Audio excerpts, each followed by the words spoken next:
ketika nantinya ada glue di dalam sebuah skema team fight. Mana stack sekarang cuma 5. Iya. Iya, cepet Ini banget. benar-benar dimanfaatkan banget ya dengan diambilnya glue, langsung di counter bisa dibilang hampir 80% lah ya.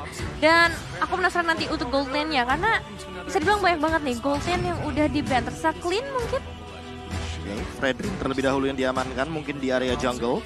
Karena kita udah melihat Link dengan rotasi cepatnya dan Kari. Kari lagi ya. Oh, apakah benar-benar akan farming dual lane untuk Joel Crew seperti yang dilakukan oleh Oheb dan lapu-lapu dengan last pick-nya kita tahu sendiri. Ya, satu-satunya hero yang tersisa untuk melawan Glue. Karena memang kalau misalkan dibandingkan dengan hero-hero yang tersisa sebagai EXP laner akan termakan oleh speed. Iya, dia mau nggak mau kalau misalnya dia mau coba lebih ekstrim. Soalnya kalau ngomong depannya G kan agak cukup kasar. Ekstrim, dia pakai Guinevere kalau mereka dia mau. Gimana caranya ajak itu Glue itu masuk ke dalam zona yang berbahaya? Atau ya sekalian aja kayak Pakito yang Pakito tersisa, yang bisa punya dive dash. in. Atau Benedetta. Tapi kalau Pakito agak sedikit serempet ya menurut aku agak cukup berat. Jadi menurut aku lapo-lapo ada keputusan sangat baik dan ini dia. Dua tim yang akan bertanding di match kedua, Profesor Kabir dan juga Nevin. Oke, akan kita saksikan seperti apa Best of One series. Lagi-lagi kesempatan mereka nggak banyak untuk babak group stage kali ini. Jadi semuanya harus diberikan yang terbaik pastinya. Entah itu dari Malvinas Gaming dan juga MDH Esports. Ya, dan tensi early game adalah tempo yang terpenting sekali nantinya menjaga bagaimana agar mereka tidak kehilangan kendali ketika kehilangan satu objektif. Salah satunya adalah Turtle yang penting sekali di menit yang kedua. Alright, tanpa berlama-lama langsung kita saksikan match kedua M4 World Championship. Malvinas Gaming versus MDH Esports. Ya, kita akan langsung lihat aja seperti apa dengan adanya Malvinas Gaming yang terkenal dengan metode pick off-nya. Apakah bakal coba untuk diamankan kali ini karena dari segi hero-hero yang mereka bawa juga sangat oke. Tapi Fredrin ini berada di area jungler ya ternyata mereka bawa ya. Iya. Oke. Ini Yang tadi adalah sempat kita mention ya. dan ini adalah salah satu jungler yang cukup kuat menurut aku pribadi. Dia punya sustainability dan secara tidak langsung ya, ketika aku dulu cobain Fredrin di area jungler, itu agak cukup cepat juga loh ngejunglernya, Profesor. Iya, apalagi dengan item tank yang kita tahu sendiri, semakin banyak pool darah yang dimiliki oleh sosok jungler. Itu true damage yang nantinya akan diberikan bagi pemegang Retribution akan jauh lebih besar dan mempermudah melakukan sebuah jungle di menit awal sampai nanti di late game sekalipun. Dan aku melihat Nevin, satu keuntungan dari Fredrin jungler adalah ketika junglernya tidak terlalu depending on purple buff. Iya benar juga, dia nggak harus selalu mendapatkan purple buff, tapi untuk orange buff-nya sih, dengan kenaikan level dari seorang Fredrin itu bakal berpengaruh cukup besar juga, terutama dia kan bakal dibutuhkan ya untuk ada di sisi depan sebagai seorang frontliner. Maka coba dipaksa first blood, tapi ini akan membalikan kembali keadaan di mana Faramis harus mundur ke arah belakang. Tidak mau menggunakan flicker trigger, disiplin yang bagus banget menurut gue pribadi. Kenapa? Karena calculate damage yang diperhatikan oleh tim dari Vietnam ini sangat-sangat penting loh Profesor KB. Tapi saya ingat drop of their top lane terambil dan harus mencoba mundur ke arah belakang ketika Link menghadapi Glue di early game. Ya, ini Glue dia. nggak bisa ditumbangin oleh Link dan Link akan kehilangan banyak banget source skill yang dia miliki. Bahkan itu lihat deh, itu Joga level 4 dan untuk Dragonnya dia di level yang ketiga. Bayangkan bagaimana menjengkelkannya satu sosok Glue ketika berada di early game. Ini fase yang sangat menguntungkan tentunya dan harus secepat mungkin dilakukan snowball oleh teman-teman dari Malvinas Gaming itu sendiri. Betul. Nah ini dia Turtle Camp by UBS Gold udah mulai muncul menandakan akan adanya kontes mungkin terjadi di bagian bawah pastinya karena beberapa setup juga udah mulai terlihat di sana dari Nerd dan juga Step. Yes, dan bahkan kalau bisa kita lihat di sini Ginard masih terlalu terburu-buru untuk maju ke depan. Informasi akan telah diberikan di mana Turtle-nya telah dipegang oleh para pemain dari tim Malvinas Gaming. Malvinas Gaming kali ini 4 lawan 4 akan berada di arah Turtle. Mundur ke arah belakang, MVG, Draken, Malvinas mau coba masuk, 16 mau coba di setup, dan ternyata Temple Soul Blade Retribution tidak masih didapatkan, bahkan kali ini satu poin kill diamankan oleh para pemain dari tim MDH. Lihat, dengan Retribution yang sangat baik, dengan first pull yang didapatkan, tapi dia udah gak punya pinch points, dia harus lari ke arah belakang, Glue mencoba untuk menangkap satu, dan tidak berhasil ditunggangi, sayang banget, dan hanya harus kehilangan 3 pemain dari MDH Esports. Satu lagi serangan Nerd kali ini masih berhasil dari penjara yang dilakukan oleh seorang Dragon. Persembunyian yang bisa dibilang cukup sukses sejauh ini, tapi ya keuntungan sebenarnya besar banget ya di tangan teman-teman dari MDH untuk early game kali ini ya. Notabene-nya mereka sangat amat di-press dari awal. Ya, bahkan tadi kalau teman-teman lihat Joga ada di level yang kelima, makanya Retribution-nya akan lebih on point dibandingkan kalau misalkan kita melihat bagaimana Retribution yang dimiliki oleh Prince Fran dan Gnard dia tadi sempat mengumpat atau bisa dibilang menghilang dari deteksi seorang Dragon. Sampai-sampai Dragonnya nggak notice kalau seandainya dia ada di sampingnya. Persis di rumput dekat Purple Buff. Jujur aja ya, aku ngelihat permainan dari MDH ini, mereka main ke arah mind blowing. Kenapa? Dia mainnya mindset dari Malvinas Gaming yang memiliki komposisi draft pick menurut aku cukup kuat. Tapi ini tidak bisa mereka mainkan di area mid atau late game. Gimana caranya kali ini akan bisa sustain menuju ke late game? Lihat dia udah punya satu buah corrosion sight yang mungkin akan membuat dia lebih kuat lagi nantinya. Dan Dragon ini lagi-lagi harus menjadi pilihan yang sangat-sangat diperhitungkan oleh para pemain dari tim Malvinas kini. Jinard, Duel Dragon terlalu all in terhadap seorang Glue, tapi ini apakah berhasil? Dan menurut aku terlalu sayang, Glue di all in di early game, ya kayaknya masih belum capable punya satu buah damage ya Profesor ya. Ya, kalau kita ngomongin soal bagaimana untuk burst down ke arah Glue juga membutuhkan sekali Faramis. Makanya tadi Faramisnya berada di tempat yang sangat jauh dari Need My Help. Makanya nggak bakal ada Ghostbuster untuk mendapatkan satu damage dari Dragonnya yang bahkan sampai sekarang Vengeance-nya pun belum digunakan. Iya, emang dari sejauh ini sih emang Glue-nya bakal menjadi pengganggu, benar-benar besar banget impact-nya sudah tadi kita lihat juga. Dan sejauh ini Turtle Camp muncul lagi by UBS Gold pastinya menandakan akan ada pertemuan antara kedua tim lagi-lagi dan lagi juga. Yang udah mulai muncul juga, tapi di sisi lain perpecahan dilakukan. Mencoba untuk mengambil Jinard-nya terlebih dahulu supaya gak ada gangguan dari The Way of Dragon ya. Ini dia saatnya perperangan akan terjadi dari Retribution di source point. Dan lihat, no more Temples of Blade berhasil dihilangkan begitu saja dengan satu buah Blazing Tooth ke arah belakang. Joel Crew mencoba untuk menutup, tapi lihat di sana tiba-tiba datang dengan satu buah karinya. Double manipulation, dibebaskan kembali ke kanannya, dan bahkan dua hilang. MDH Esports terlalu terburu-buru dengan keuntungan yang dia miliki di war yang pertama. Ternyata dia lupa kalau misalnya Malvinas Gaming juga masih punya power. Nomenan Blaze-nya kali ini di cover langsung di belakang Freden dan tidak bisa dibendung, Nevin. Iya ya, ini power yang besar banget, tapi buat kalian yang pengen dapat power besar juga, kalian bisa dapetin diskon sampai dengan 90% dari Grab. Tinggal pakai promo yang ada di bawah sini atau langsung scan aja. Ya, Turtle Slain by UBS Gold kali ini membuat Malvinas Gaming unggul 73 gold, Profesor. Dan bahkan ditambah dengan, tadi ada yang lihat nggak bahwa Joel Crew dan juga Hehe tiba-tiba hadir di area mid lane hanya untuk memberikan tekanan dan bahkan join team fight. Namun Hehe mencoba untuk mundur juga dan kayaknya masih mampu ditumbangkan oleh teman-teman dari Malvinas Gaming. Gak ada yang bisa dilakukan lagi karena pasifnya pecah, berhasil membuat satu buah point kill dari top lane. Dan tadi Hehe punya keputusan yang cukup tepat. Setidaknya dia melakukan clear, dia mundur lagi ke belakang, dia dapetin satu buah gerobak. It's okay, no problem. Dan balik lagi, di sisi Malvinas Gaming, aku melihat mereka akan sangat bisa mengcover pergerakan dari seorang Kari. Lihat bahkan dua player udah menuju ke arah top lane yang sulit banget untuk dibendung dan Joga. Kalau misalnya Kari udah punya nanti Wind of Nature atau mungkin dia main ke arah Thunderbolt, itu udah nggak bisa di solo pick off sama seorang Joga loh. Emang dari awal nih Karinya harus banget dibantuin karena kita tahu sendiri Cloud di area late game itu bakal cukup berbahaya, apalagi dengan mobilitasnya yang sangat amat tinggi. Dan untuk saat ini spek yang tinggi juga buat kalian para gamers bisa dapatkan di Infinix Note 12 2023. Dan so far kita akan melihat Jinard yang harus langsung hilang dalam sekejap mata ketika pergi terlalu jauh, nampaknya memasuki ke dalam kandang yang dimiliki oleh 3 pemain Malvinas Gaming. Ingat, ini Kari. Dia nggak butuh item banyak, dia hanya butuh gimana caranya pasifnya nyala semua. Dan dari segi lapu-lapu atau chow sekalipun Profesor KB, dia mau coba nahan damage Kari itu impossible to think menurut gua. Apalagi dengan attack speed yang sangat tinggi dari Corrosion Sight yang udah jadi.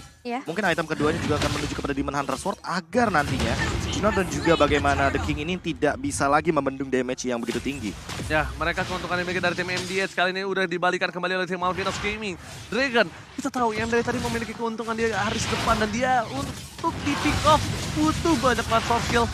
Dia menjadi posisi yang bagus, tapi lihat Dominic Blast masih melakukan satu, Reda bisa dikeluarkan, tapi lihat no sampai top lane again. Real Mort Manipulation kali ini dibuka untuk melakukan defensif, tapi lihat Cloud-nya nggak bisa masuk lebih dengan buru-buru. Dia nggak punya item, kalau dia masuk itu namanya satu Nevin, menyerahkan nyawa kepada sang ilahi. Berpasrah saja ya, tapi ini satu eliminasi yang penting, apalagi kali ini mereka bisa dapetin space juga di area bottom lane menuju ke arah seorang The King ya. Ada Steph juga datang di waktu yang sangat amat tepat membuat Malvinas Gaming mendapatkan keuntungan yang besar Ranger Mas.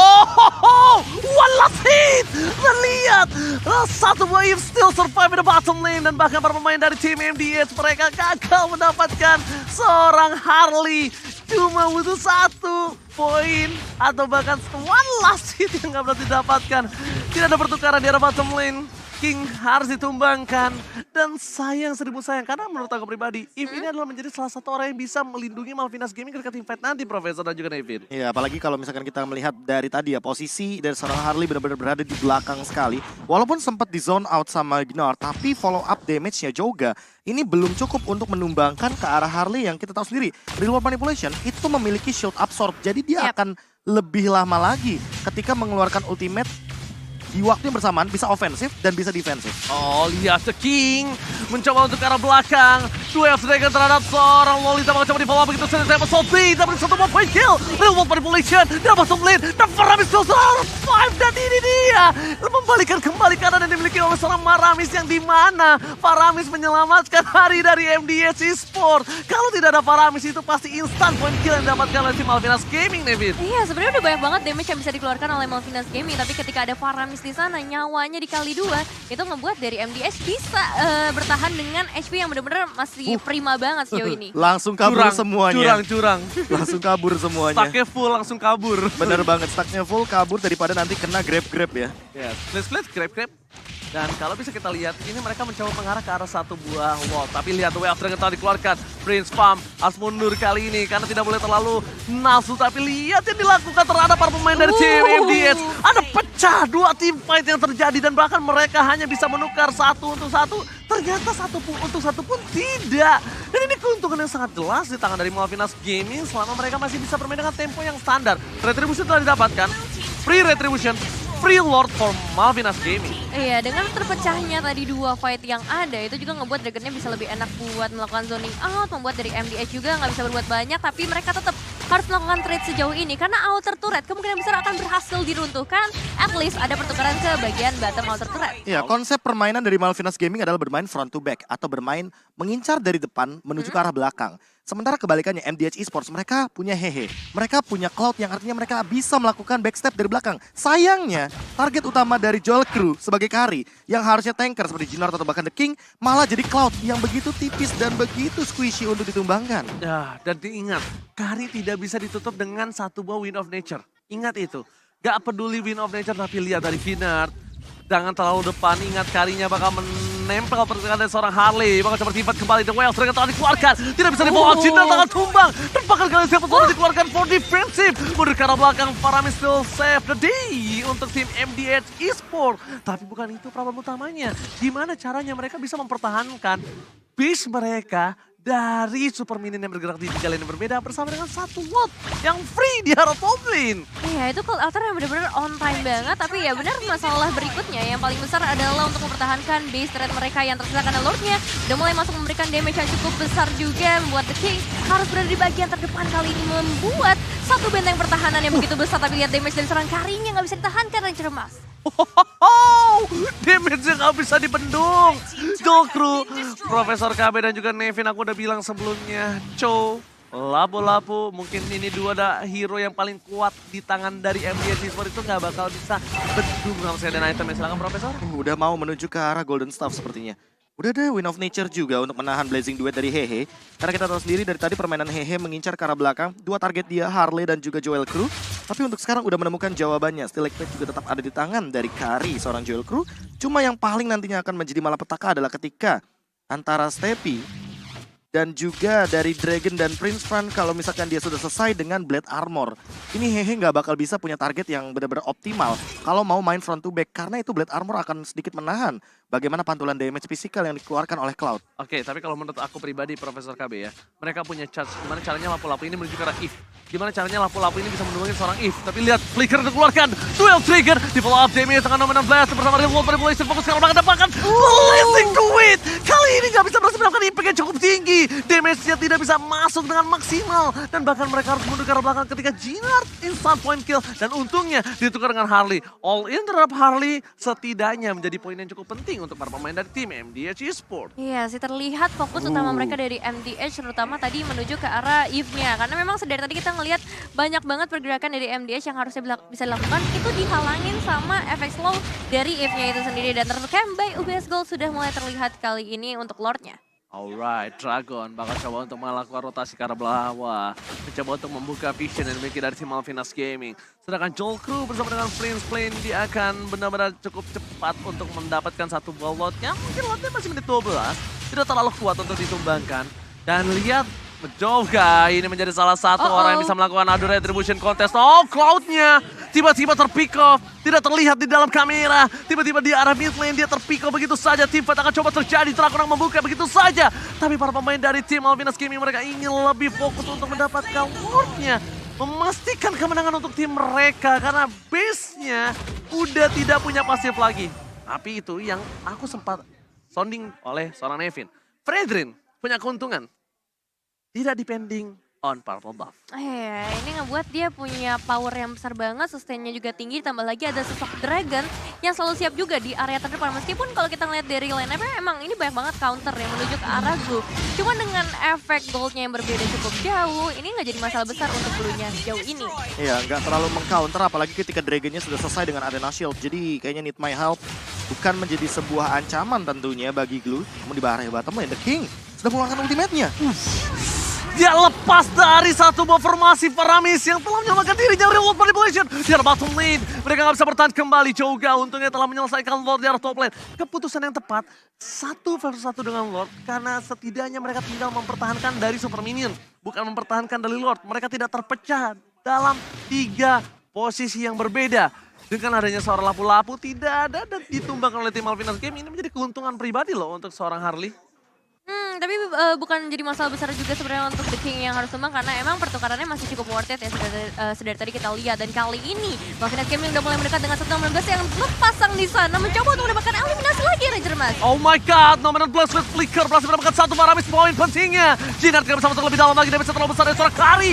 Bersama dengan lapu-lapu, Brave Factors dia kali ini gak membuat sama sekali impact. Tidak memberikan damage. Sedangkan Malvinas Gaming fokus ke base turret di arah top lane dan di arah mid lane. Mereka gak gentar untuk bisa menumbangkan base turret yang dimiliki dari tim MDH Esports. Iya, disiplinnya emang harus dilakukan ya sejauh ini karena ini ada di kondisi krusial. Balik lagi, satu momentum aja bakal berpengaruh Ranger Mas. Alright, tim fight kembali akan terjadi. Jinar akan coba dipecahkan. Flicker telah dikeluarkan. Zombies Blaze! Kali ini berhasil mendapatkan 1 momen kill dan mega kill didapatkan oleh seorang Kari. Ditawar dengan 1 momen Flicker ke arah depan. Membuat Kari kali ini lebih strong dan ternyata ini akan menjadi salah satu tim fight yang paling buruk untuk MDH Esports. Ini bencana! 3 hilang, tersisa 2.